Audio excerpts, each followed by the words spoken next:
S திரு நாகராஜ், அமித்ஷா அவர்கள் செல்லும் இடமெல்லாம் வெற்றினா சென்ற இடமெல்லாம் தோல்வி அடைந்த ஒரு பட்டியலையும் கொடுக்க முடியும்னு திரு ஷாம் பார்வை முன்வைக்கிறாரு. எப்படி பார்க்குறீங்க? தமிழ்நாடு இன்னொன்று விதிவிலக்காக தான் இருக்கு உங்களுக்கு இதுவரைக்கும். இல்ல, வாக்கு வங்கி அரசியல் செய்வாங்க எல்லாருமே. திமுகவும் வாக்கு வங்கி அரசியல் செய்யும், பாஜகவும் வாக்கு வங்கி அரசியல் செய்யும். ஆனால் அந்த வாக்கு வங்கி அரசியல் நாட்டின் நன்மைக்கா அல்லது ஒரு கட்சி குடும்பத்தின் நன்மைக்கா அப்படிங்கறதான் ஒரு மிகப்பெரிய கேள்வி. இப்போ திமுக வாக்கு வங்கி அரசியல் செய்கிறது, பிரிவினைவாதத்தை தூண்டுகிறது. அப்பா அப்பா என்று என்னை மக்கள் அன்போடு அழைக்கிறார்கள் என்று சொல்கின்ற முதலமைச்சர் அவர்கள் தன் தந்தை சொல்லதை கேட்க மறுக்கிறார். ஒரே நாடு ஒரே தேர்தலை ஏற்றுக்கொள்ள மறுக்கிறார். அப்பா ஏற்றுக்கொண்டார். அதே போல இன்னும் பல திட்டங்களை சொல்ல முடியும். ரூபாய் வடிவம் அந்த எழுத்து, தேவநாகரி எழுத்தை கூட இவர்தான் அவரை வரைந்தவரை அழைத்து பாராட்டினார். அதை ரூபாய் என்று மாற்றி இருக்கிறார்கள். பல்வேறு திட்டங்களை ஏற்றுக்கொள்ள மறுக்கிறார்கள். ஒரு பிரிவினைவாதத்தோடு, பிரிவினை கோஷத்தோடு மீண்டும் அதை சுய ஆட்சி, மாநில உரிமை என்று கோஷத்தை எழுப்புகிறார்கள். மத்திய அரசாங்கத்தை கேள்விக்குள்ளாக்கினாலோ, மத்திய அரசாங்கத்தினுடைய செயல்களை விமர்சித்தாலோ பிரிவினைவாதம்னு முத்திர குட்டுறது ரொம்ப தப்பா இல்லையா? எல்லா மாநில அரசாங்கங்களுக்கும் உரிமை தானே. இல்ல, நீங்க அது பேசலாம், உரிமை இருக்கிறது. நிச்சயமாக நீங்க உங்களுடைய கொள்கையை மக்களுடைய கொள்கையாக திணிக்க கூடாது. இந்தியாவில் 80% இடத்தை, மாநிலங்களை பாஜக ஆண்டு கொண்டிருக்கிறது. உலகத்திலே மிகப்பெரிய கட்சி. இரண்டு இடத்துல துவங்கி இந்த ஏறக்குறைய பல வெற்றிகளை பெற்றிருக்கிறது. பல மாநிலங்களை ஆட்சி செய்து கொண்டிருக்கின்ற ஒரு கட்சியாக இருக்கிறது.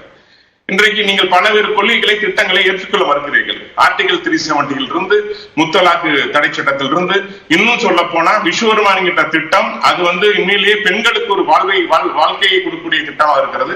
அதை இன்னும் நீங்கள் 1969 இருந்து இன்றும் குலக்கல்வி என்று, குலத்தொழில் என்று சொல்கின்ற அளவுக்கு இன்னும் நீங்க அதே பாணியில் அரசியல், இந்திய திணிப்பு, இந்திய எதிர்ப்பு, இதேதான் தொடர்ந்து பேசிக்கொண்டு இப்பொழுது மீண்டும் அதே கோஷத்தை, மாநில சுய உரிமை, சுயாட்சி கோஷம் எடுத்திருக்கிறீங்க. அப்படிங்கிறப்ப நீங்க 18 ஆண்டு காலம் காங்கிரஸை தாங்கி பிடித்து ஆட்சி செய்தனுடைய பலன் என்ன? இப்ப நீ மக்களை ஏமாத்துறீங்களா அப்படிங்கிற ஒரு கொஸ்டின். என்ன கேள்வினா, 80% ஆட்சியை காங்கிரஸ் இந்தியாவில் 80% ஆண்டு கொண்டிருந்த போது குஜராத் முதலமைச்சராக இருந்த திரு மோடி அவர்கள் மாநில உரிமை, மாநில சுயாட்சி பேசினார். அப்போது அது இந்த மாதிரியாக கருத்தா வைக்கப்படல, பிரிவினைவாதம். ஏன்னா மாநிலத்தினுடைய உரிமைன்னு பார்த்தோம். இப்போ அதே கருத்துக்களை தமிழ்நாட்டில் வைக்கும்போது அதை பிரிவினைவாதம்னு சொல்றது எப்படி சரியா இருக்கும்? இன்னொன்று, நீங்க சொல்ற கருத்துக்கள்ல மொழியிலிருந்து பல விஷயங்கள்ல அதிமுக அதே நிலைப்பாட்டில் தானே இருக்காங்க. அவங்க அப்ப அதே விதமா இப்போ பிரிவினைவாதம் பேசுறாங்கன்னு சொல்ல முடியாதுல்ல? இல்ல, நீங்க குஜராத்ல முதலமைச்சர் அவர்கள் நரேந்திர மோடி அவர்கள் இருந்த பொழுது காங்கிரஸ் சரியாக ஆட்சி செய்யவில்லை, வாக்கு வங்கி அரசியல் செய்தது, பிரிவினைவாத அரசியல் செய்துங்கிறதா அவருடைய குற்றச்சாட்டாக, உரிய கவனத்தை கொடுக்கவில்லை என்று சொன்னவர் இன்னைக்கு குஜராத்தை ஒரு மிகச்சிறந்த மாநிலமாக மாற்றி காமித்து அதை இன்னொருவர் கையில் ஒப்படைத்து விட்டு கடந்த 25 ஆண்டு கால ஆட்சியிலே காங்கிரஸை சுத்தமாக துடைத்தெறிந்து விட்டு இன்றைக்கு ஒரு பிரதமராக அமர்ந்திருக்கிறார். ஆனா காங்கிரஸ் கட்சி காணாமல் போய்விட்டது. இன்னைக்கு கரி புட்டா வறுமை ஒழிப்போன்னு சொன்ன கட்சி இன்றைக்கு எதிர்கட்சி அந்தஸ்து கூட இல்லாமல் தனக்கு எதிராக கட்சி எல்லாம் ஒன்று சேர்த்து இந்தி கூட்டணியை அமைத்து எதிர்கட்சி காங்கிரஸ். ஆனா தமிழ்நாட்டுல நீங்க சொல்ற கணக்குல திமுக தானே தொடர் வெற்றிகளை பெற்று வருகிறது. நீங்க குஜராத்ல எப்படி முதலமைச்சராக திரு நரேந்திர மோடிக்கு மக்கள் ஆதரவு கொடுக்கணும், அதே பார்வையில தான் திமுகவுடைய பார்வையும் எங்களுடைய பார்வையும் திமுக இருக்கிறது. காங்கிரஸ் என்ன கோஷத்தை வைத்ததோ, இன்னும் சொல்ல போனால் காங்கிரஸ் வைத்த கோஷத்தை விட இன்னும் அதிகமான பிரிவினைவாதத்தை பேசுகின்ற கட்சியாக திமுக மாறிவிட்டது என்கிறதுதான் அமித்ஷாவுடைய பேச்சு. கடந்த முறை கோயம்புத்தூர் வந்தப்போ தெளிவா சொன்னாங்க, கோல் மத் குமாவ் அப்படின்னு சொல்லிட்டு விளக்கங்களையும் கொடுத்தாங்க. ஆக ஒரு முடிவு எடுத்து விட்டது. இந்தியாவில இந்த மாதிரியான திமுக ஆட்சி இருப்பது என்பது இந்த நாட்டுக்கு நல்லதல்ல, இந்திய இறையாண்மைக்கு நல்லதல்ல. இத கவர்னர் கூட ஒரு முதலமைச்சர் எந்த ஒரு விஷயத்தினால நீங்க இந்திய இறையாண்மைக்கு எதிரானதுன்னு ஒரு குற்றச்சாட்டு வைக்கிறீங்க?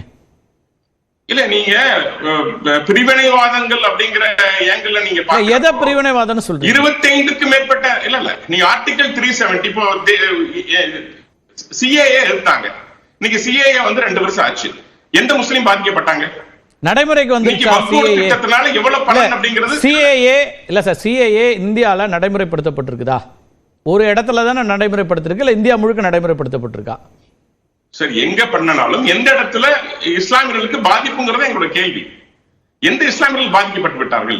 சோ நீங்க ஒரு பிரிவினைவாதத்தை ஊக்குவிக்கின்ற விதமாக இன்னும் பிரிவினைவாதங்கிறது இரு மதங்கள் ஒன்று சேரக்கூடாதுங்கிறது ஒரு கொள்கையா இருக்குது.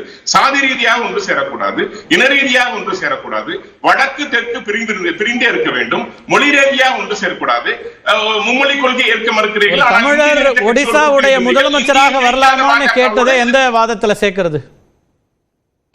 ஒரு தமிழர் ஒடிசாவுடைய முதலமைச்சராக வரலாமா அப்படிங்கறத எந்த வாதத்துல சேர்க்கணும்? இதெல்லாம் அந்தந்த கட்சிகள் அந்தந்த சொன்ன விதம் என்ன, எந்த அர்த்தத்தில் சொல்லப்பட்டது, இதையெல்லாம் எப்படி, அதாவதுங்க ஒரு பொய்யை அழகாகவும் அழுத்தமாகவும் மிக திறமையாகவும் சொல்லுகின்ற கட்சி திராவிட முன்னேற்ற கழகம். அதில் முதல்வர் மு க ஸ்டாலின் அவர்கள் முதன்மை பெற்றுள்ளார். நீங்க பேசுற பேச்சு பாராளுமன்றத்துல திமுக அநாகரிகமார்கள் என்று பேசுகின்றார் நம்முடைய அமைச்சர் அவர்கள்.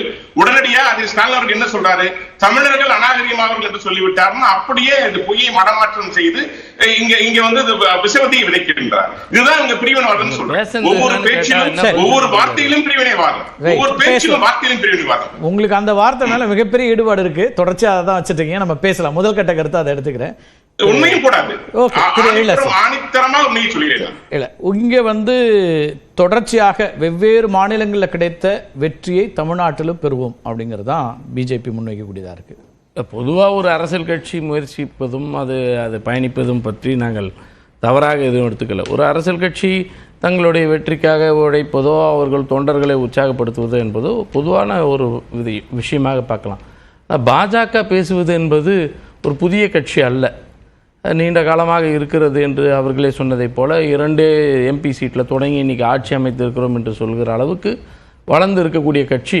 எவ்வளோ காலம் இருந்தும் தமிழ்நாட்டுக்குள் அவர்களால் கால் ஊன்ற முடியவில்லை என்று சொன்னால் அதற்கு காரணம் அது ஒவ்வாத ஒரு கொள்கை கொண்ட கட்சியாக தமிழ்நாட்டு மக்களுக்கு ஏற்றுக்கொள்ள முடியாத ஒரு கட்சின்றது தான் மக்கள் கொடுத்துருக்கக்கூடிய தீர்ப்புகள்.